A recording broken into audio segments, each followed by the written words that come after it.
Hello friends, आप देख रहे हैं आपका चैनल शेयर बाजार विद आयुष और बात करेंगे दोस्तों इस वीडियो में बाजार के बारे में। दोस्तों पिछला महीना हम कह सकते हैं जो पूरा बीता वो हमारे बाजार के लिए तो कहीं से कहीं तक अच्छा नहीं था, जहां पे निफ्टी आपको ऑलमोस्ट 888 पॉइंट्स गिरता हुआ दिखा। अब ये कह सकते हैं इसमें 1 तारीख का भी याद रखिएगा, डेटा आ गया 1 अगस्त का भी, लेकिन पिछला हफ्ता भी अगर हम देखें तो दोस्तों बाजार करीबन 0.89% तक गिरता हुआ दिखा। तो फ्राइडे के दिन जो गिरावट थी वो करीबन 200 अंक से ज़्यादा की थी। 24,565 पर जाकर दोस्तों निफ्टी बंद होता है। ये दिखाता है कि बाजार में किस प्रकार का सेलिंग प्रेशर था। बट ये तो दोस्तों था ही, साथ ही में कल हो गया दोस्तों एक और चीज़, वो है अमेरिकी बाजार में गिरावट। जी हाँ, कल के दिन अमेरिकी बाजार भी काफ़ी तेज़ी से नीचे आते हुए दिखे, जहां पर नैस्डैक एक दिन में 2% से ज़्यादा करेक्ट होता हुआ दिख गया। करीबन 20,650 पे दोस्तों नैस्डैक की क्लोजिंग देखने को मिली, जो 472 पॉइंट्स नीचे थी। अभी बात ध्यान रखिएगा, पिछला हफ्ता नैस्डैक का करीबन 2.5% की गिरावट के साथ बंद हुआ है। आप कह सकते हैं अभी भी पिछले एक महीने में जो नैस्डैक है वो काफ़ी बढ़िया तेज़ी था, 1% से ऊपर की तेज़ी के साथ कारोबार करता हुआ दिखा है। इसके सामने हमारे बाजार में 3-4% की गिरावट देखने को मिली, बिल्कुल बात सही है। लेकिन कल के दिन ऐसा हुआ क्या कि अमेरिकी बाजार दोस्तों गैप डाउन खुले, राइट, ये बात ध्यान रखिएगा। एक गैप डाउन ओपनिंग हुई और एक गैप डाउन ओपनिंग याद रखिएगा रिकवर नहीं हो पाई, बल्कि बाजार में ओवरऑल जो गिरावट है वो और बढ़ती हुई देखने को मिली और बाजार ओवरऑल आप कह सकते हैं गिरावट के साथ ही बंद हुए। कोई खास रिकवरी का अटेम्प्ट भी बाजार नहीं मार पाया। सेम सिचुएशन दोस्तों डाउ के साथ भी हुई, जिसमें डाउ जोन्स करीबन 1.23% फॉल करा। करीबन 542 पॉइंट्स की गिरावट के साथ डाउ ने क्लोजिंग दी। पिछले हफ्ते डाउ भी करीबन 3% तक गिरता हुआ दिखा है और अब पिछले एक महीने में डाउ 2% तक आपको नीचे दिखेगा। तो क्या हुआ दोस्तों कल अमेरिकी बाजार में ऐसा, इसको हम समझेंगे इस वीडियो में, तो आप लोग देखिएगा वीडियो को पूरा ज़रूर। लेकिन उससे पहले पहली बार अगर आपने दोस्तों चैनल को विजिट किया है तो प्लीज़ चैनल को सबसे पहले सब्सक्राइब कर लीजिएगा। दोस्तों कल की गिरावट का सबसे बड़ा कारण क्या था? तो दोस्तों जो कल की गिरावट का सबसे बड़ा कारण था वो था यूएस की जॉब्स रिपोर्ट। और ये कह सकते हैं दोस्तों अपने आप में एक बड़ा थ्रेट बन चुकी है अब यूएस की इकोनॉमी के लिए, एक डेंजर बन चुका है इकोनॉमी के लिए। क्यों? क्योंकि यहाँ पर क्या रिसेशन आता हुआ दिख रहा है, ये अपने आप में एक सवाल अब फिर से जीवित हो चुका है। तो देखिए समय समय पर याद रखिएगा रिसेशन की खबर आती रहती है। और रिसेशन का मतलब क्या है? देखिए रिसेशन का मतलब ये है कि क्या चीज़ें स्लो डाउन होती हुई नज़र आ रही है, क्या जॉब्स नहीं आ पा रही है बाज़ार के अंदर, क्या जॉब्स नहीं मिल पा रही है। अगर मिल पा रही है तो क्या बहुत मुश्किलें आ रही है, और अगर मुश्किलें आ रही है तो कितनी मुश्किलें आ रही है।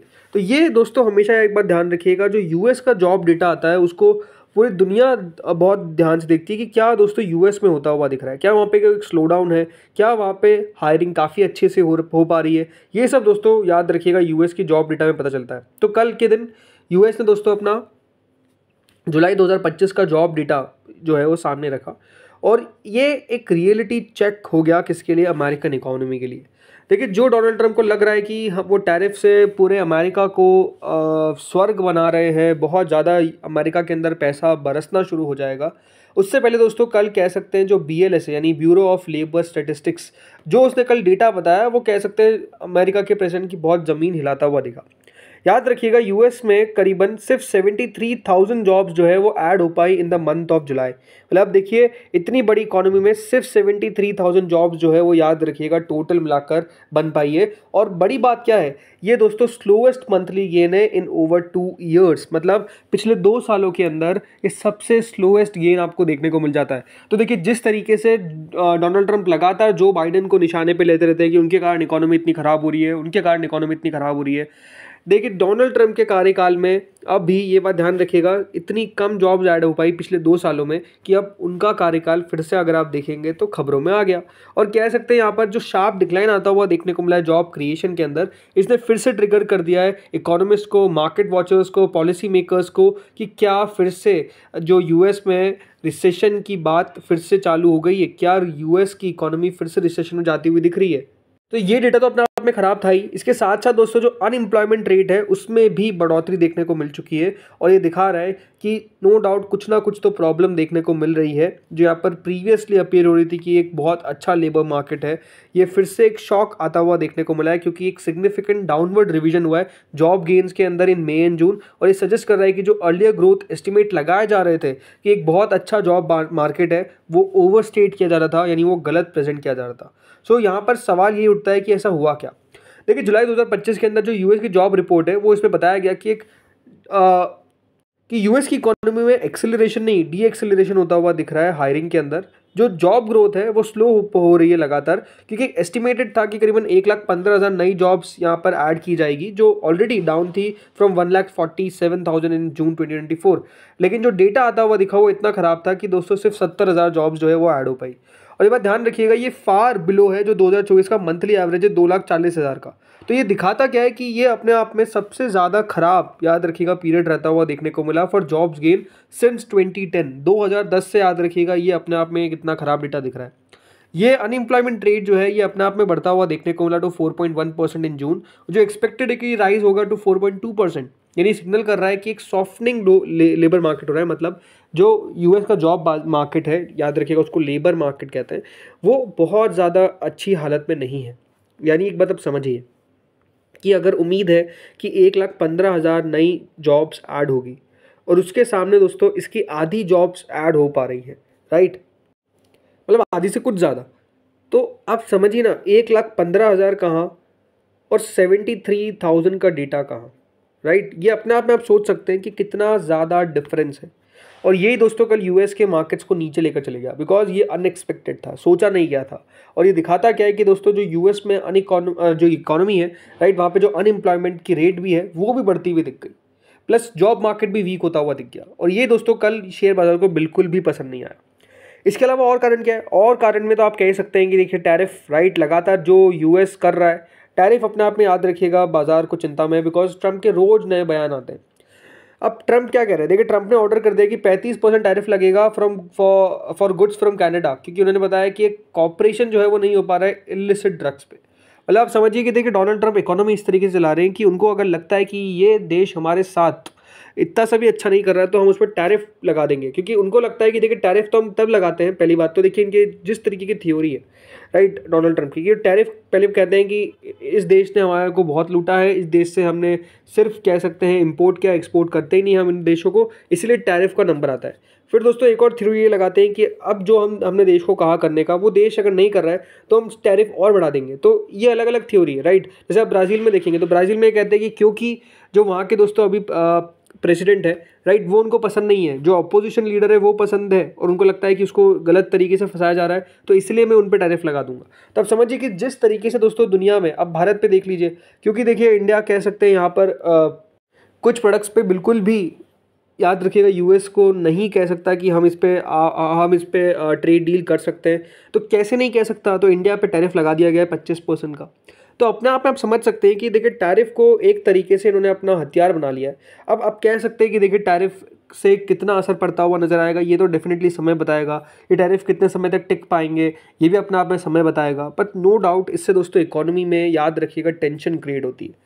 जो एक्सपोर्टर्स है वो सोच नहीं पाते कि यहाँ पर हम ऑर्डर डालें कि नहीं डालें, राइट। जो यहाँ पर, याद रखिएगा, चीज़ों को इंपोर्ट कर रहा है, राइट, जैसे भारत तो एक्सपोर्ट करता है चीज़ों को अमेरिका को, राइट, लेकिन जो इंपोर्ट वहाँ पे कर रहा है वो सोचता होगा कि मैं अभी ऑर्डर दूं नहीं दूं, क्योंकि हो सकता है कि प्राइजेस पहले और नीचे हो जाए या हो सकता है कि प्राइजेस ऊपर हो जाए। तो किसी को नहीं पता कि देखिए क्या होने वाला है, राइट। तो चीज़ें अपने आप में इतनी ज़्यादा ख़राब है कि कोई समझ नहीं पा रहा है कि हो क्या रहा है। और अब लगातार अगर आप देखेंगे तो हर एक देश के साथ इस तरीके से दोस्तों यूएस करता हुआ दिख रहा है, बेसिकली डोनाल्ड ट्रंप करते हुए दिख रहे हैं, राइट। इसके अलावा अभी अगर आप देखेंगे, Pakistan, Bangladesh among 50 countries now with lower US tariff than India. मतलब आप समझिए कि भारत जो दुनिया की चौथी बड़ी अर्थव्यवस्था है, उन पे सबसे ज़्यादा टैरिफ लगाया जा रहा है, राइट। चाइना पे तो कह सकते हैं देखिए यूएस ने कुछ नहीं किया, बिकॉज अपने आप में ये अब सबको मानना पड़ेगा कि देखिए चाइना के पास है पावर कि वो डिक्टेट कर लेता है उसकी टर्म्स। बट डेफिनेटली इंडिया के पास अभी तक वो पावर नहीं आ पाई है। और जिस तरीके से इंडिया पर टैरिफ लगाया गया है 25% का, ये मुझे भी नहीं पता कि देखिए कितने समय तक ये टिक पाएगा। हो सकता है कि देखिए इंडिया कोई ट्रेड डील कर ले, बट अगर नहीं हो पाती है, बिकॉज देखिए सरफिरे आदमी है डोनाल्ड ट्रंप, इसमें तो कोई डाउट नहीं है, पर है यूएस के प्रेसिडेंट, तो वो जो कहेंगे वो ही होता हुआ दिखेगा। ये बात भी अपने आप में सच है, राइट। तो इसलिए जो इनकी नई टैरिफ पॉलिसी बनती हुई नजर आई है, इसमें याद रखिएगा एशिया में इंडिया सबसे ज़्यादा टैरिफ वाला नेशन बन चुका है। तो अपने आप में आप समझ सकते हैं कि भारत के लिए भी अपने आप में ज़्यादा चीज़ें अच्छी नहीं हो पा रही है। इन द ग्लोबल फ्रंट आप कह सकते हैं दोस्तों, यहाँ पर भारत के लिए चीज़ें अच्छी नहीं हो पा रही है, बिकॉज भारत अगर आप देखेंगे तो हो क्या रहा है, चाइना से भी हमारे अच्छे रिलेशन नहीं है, यूएस से भी अब ऐसा लग रहा है कि हमारे रिलेशन उतने अच्छे नहीं दिख पा रहे हैं ट्रेड के फ्रंट पे, राइट। चलिए ट्रेड के फ्रंट पे मान लेते हैं, राइट। तो ये प्रॉब्लम्स नो डाउट दोस्तों हमारी इकोनॉमी पे एक टेंशन तो क्रिएट करेगी। जैसे कि दोस्तों जो हमारा एक टेक्सटाइल सेक्टर है, उनका मानना है कि ये 25% टैरिफ जो लगते हुए नजर आए, इससे काफ़ी बड़ा असर पड़ता हुआ नजर आएगा भारत के टेक्सटाइल और अपैरल्स मार्केट पे, राइट। याद रखिएगा जो इंडिया ओवरऑल एक्सपोर्ट करता है टेक्सटाइल और अपैरल का नंबर, वो अपने आप में काफ़ी बड़ा है। तो इससे होगा क्या, जो 25% टैरिफ याद रखिएगा अमेरिका के लगते हुए नजर आए, प्लस एक पेनल्टी भी लगती हुई दिखेगी क्योंकि हमने रशिया का तेल खरीदा है। तो जो भारत का टेक्सटाइल सेक्टर है, राइट, इस पे अपने आप में एक सबसे बड़ा असर पड़ता हुआ नजर आएगा, क्योंकि डेवलपमेंट ने क्या किया है, एक अनसर्टेनिटी क्रिएट कर दिया अमॉन्ग यूएस बायर्स, जो करेंटली अनक्लियर है कि उनको क्या करना है, क्या फाइनल टैरिफ स्ट्रक्चर रहता हुआ देखने को मिलेगा। तो इसलिए जो इंपोर्टर्स है वो कॉशियस अप्रोच ले रखें, अपने ऑर्डर्स को प्लेस नहीं कर रहे हैं, अभी होल्ड बैक कर रहे हैं। ये दोस्तों याद रखिएगा रवि कुमार जो एक एग्जीक्यूटिव डायरेक्टर है मैनेजमेंट फाइबर और टेक्निकल टेक्सटाइल एक्सपोर्ट का, उन्होंने बताया, राइट। इसके अलावा बताया कि बहुत सारे यूएस बायर्स को ये एडवाइस किया गया है, advise Indian exporters to suspend shipments even against confirm export orders, मतलब जो ऑर्डर्स कंफर्म हो गए थे उनको भी कहा है कि अभी आप मत भेजिए हमें। तो आप समझ सकते हैं कि ये चीज़ें कितनी ज़्यादा डैमेज करती हुई दिख रही है, किस तरीके के फाइनेंशियल लॉसेस होते हुए देखने को मिलेंगे इस इंडस्ट्री को, और ये अपने आप में एक बहुत बड़ा नेगेटिव पॉइंट होता हुआ दिख रहा है। क्योंकि याद रखिएगा इमीडिएट टर्म में अमेरिकन रिटेलर्स को हो सकता है कि डिले का सामना करना पड़े, उनके ऑर्डर्स कम आते हुए देखने को मिले, इससे कॉस्ट स्ट्रक्चर फिर से रीअसेस होता हुआ दिखेगा। लेकिन इससे जो इंडियन एक्सपोर्टर्स है, राइट, जो ऑपरेट करते हैं वैसे वेफर थिन मार्जिन के अंदर, तो इससे और उनको फोर्स करना पड़ेगा कि किस तरीके से ये एडिशनल कॉस्ट जो आ रहा है, राइट, इसको हम एब्जॉर्ब करें। इससे होगा क्या, इनकी प्रॉफिटेबिलिटी हर्ट होगी। इससे होगा क्या कि इनको ये पास करने पड़ेंगे यूएस बायर्स को, और अगर पास कर दिया जाए तो हो सकता है कि दोस्तों जो इंडिया के अपैरल और टेक्सटाइल, मतलब जो पूरा टेक्सटाइल सेक्टर इंडिया का अच्छा दिखता था पहले एक्सपोर्ट में, वो उतना ज़्यादा इंकरेजिंग ना लगे। तो इंडिया के जो कस्टमर्स हैं, राइट, वो कस्टमर्स जो यूएस के हैं, वो हो सकता है कि अब इंडिया से परचेज़ ना करके कोई दूसरे देश से परचेज़ कर ले, जहाँ पे उनको लग रहा हो कि चीज़ें हमको और सस्ते में मिल रही है या फिर बेटर प्राइस इफेक्टिव है। आई थिंक अपने आप में मेजर प्रॉब्लम टेक्सटाइल सेक्टर के लिए नज़र आता हुआ दिख रहा है।